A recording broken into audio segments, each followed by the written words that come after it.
Assalamualaikum warahmatullahi wabarakatuh.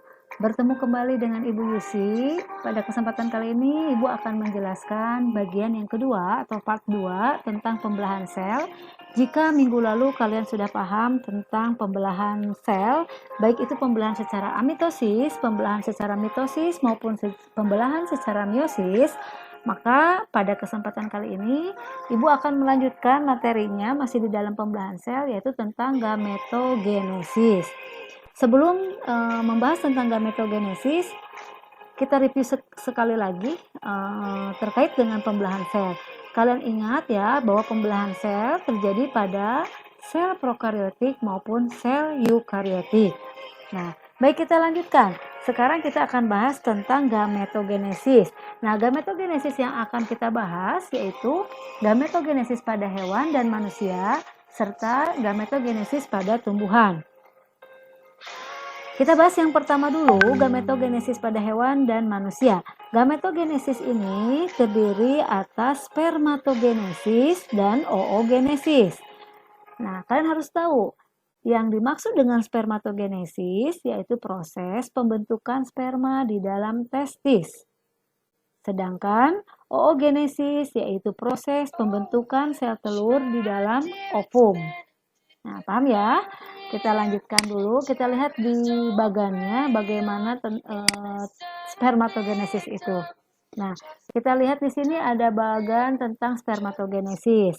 Nah, pada manusia dan hewan tingkat tinggi, spermatogenesis ini terjadinya di dalam testis. Di mana di dalam testis itu terdapat saluran-saluran kecil yang disebut dengan tubulus seminiferus.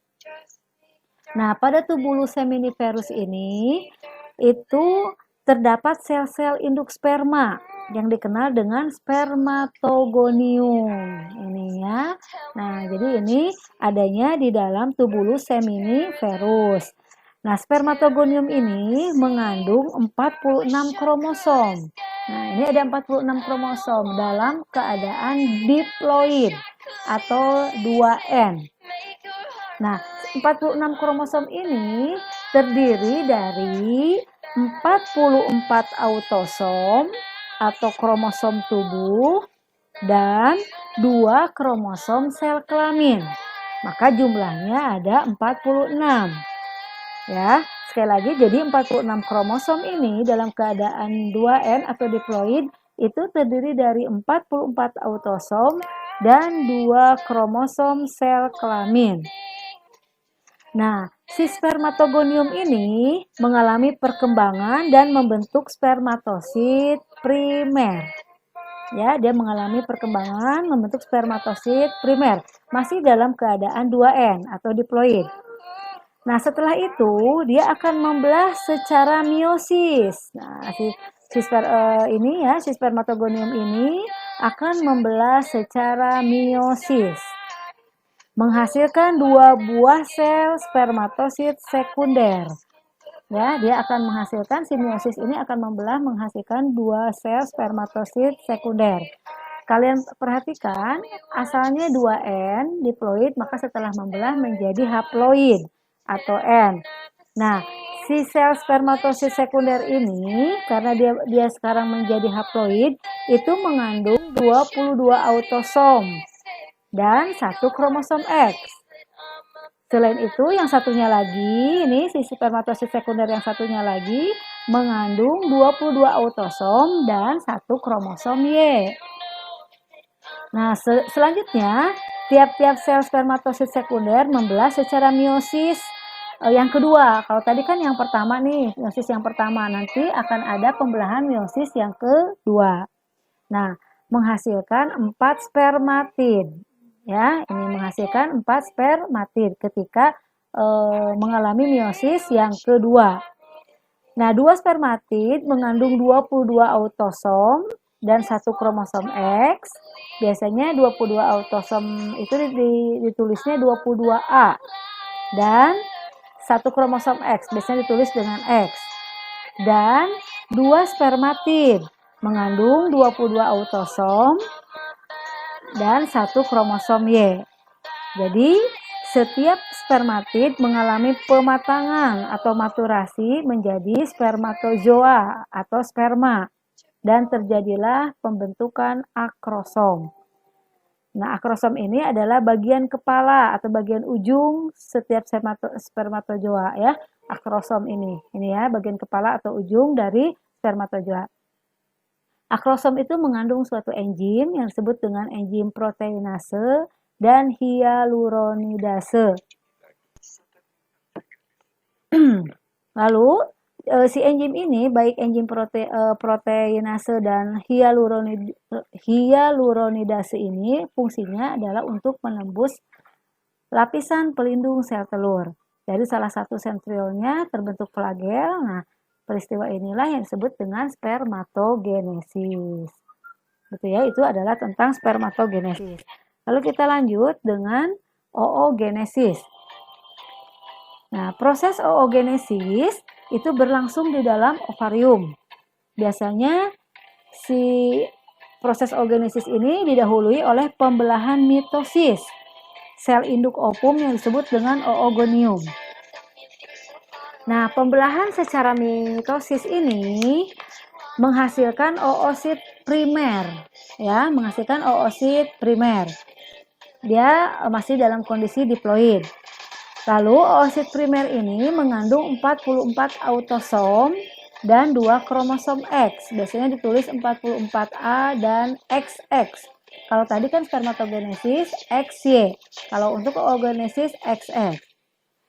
Nantinya si oosit primer ini akan membelah secara meiosis ya, meiosis yang pertama.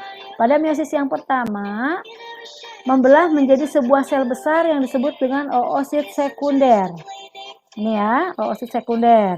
Lalu sebuah sel kecil yang disebut dengan kutub primer. Jadi si oosit primer itu akan terbelah menjadi dua. Yang pertama menghasilkan oosit sekunder yang ukurannya besar, sedangkan yang ukurannya kecil disebut dengan badan kutub primer. Ini ketika membelah dalam kondisi meiosis 1, maka dia dalam kondisi di haploid N.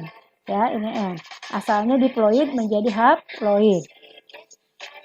Nah, pada proses meiosis yang kedua, oosit sekunder ini akan membelah lagi menjadi dua sel yang tidak sama besar. Ya, jadi si oosit sekunder ini akan membelah lagi menjadi dua sel yang tidak sama besar, yang satu besar, yang satu kecil. Nah, satu sel yang berukuran besar itu disebut dengan ootid, dan yang berukuran kecil disebut dengan kutub sekunder.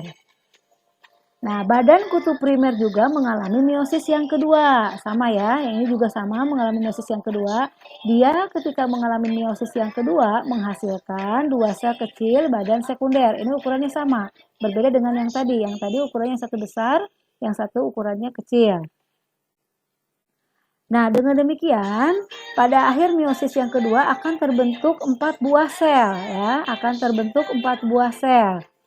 Di mana 3 selnya ukurannya kecil yang disebut dengan badan kutub atau polosit ya, sedangkan satunya itu berukuran besar ya. Selanjutnya ootit mengalami pemasakan atau maturasi membentuk ovum atau sel telur, sedangkan polosit mengalami degenerasi sehingga hanya tinggal satu sel ovum yang berfungsi. Jadi di antara 4 sel ini yang berfungsi hanya satu ovum yang berasal dari oosit sekunder yang berukuran besar tadi.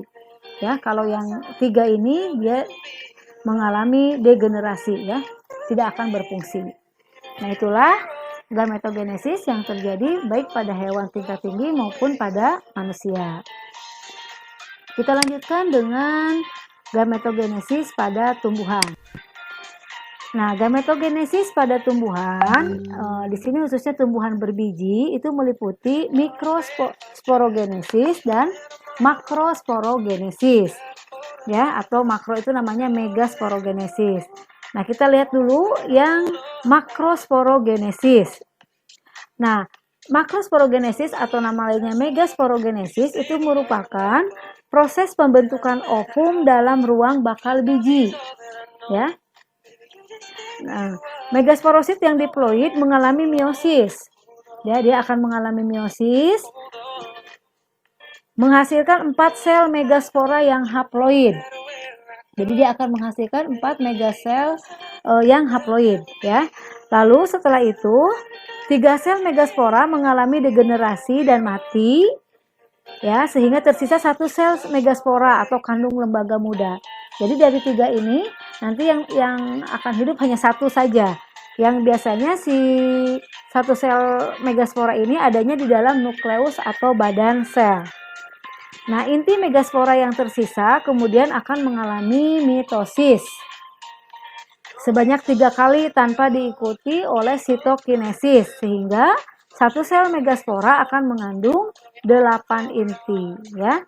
1 sel megaspora akan mengandung 8 inti yang haploid.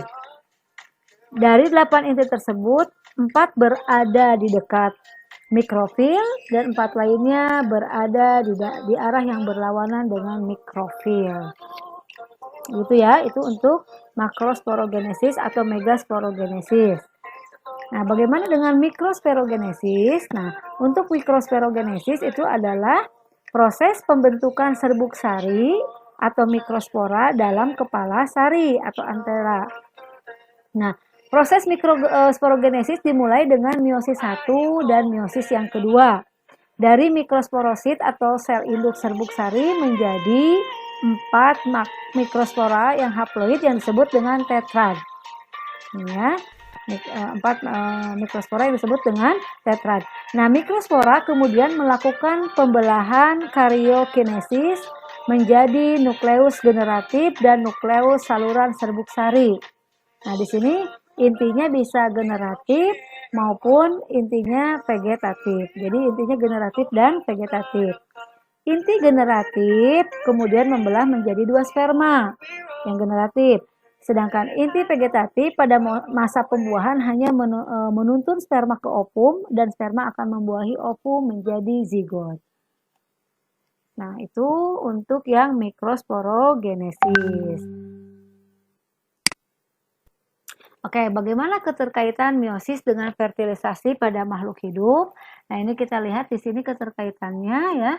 Jadi, ada yang pertama pemilihan kromosom secara independen, lalu ada secara pindah silang, dan ada fertilisasi random. Nah, itu ya untuk gametogenesis yang terjadi pada hewan maupun tumbuhan. Untuk pembelahan sel, Ibu cukupkan sampai di sini. Mudah-mudahan kalian bisa paham. Terima kasih. Assalamualaikum warahmatullahi wabarakatuh.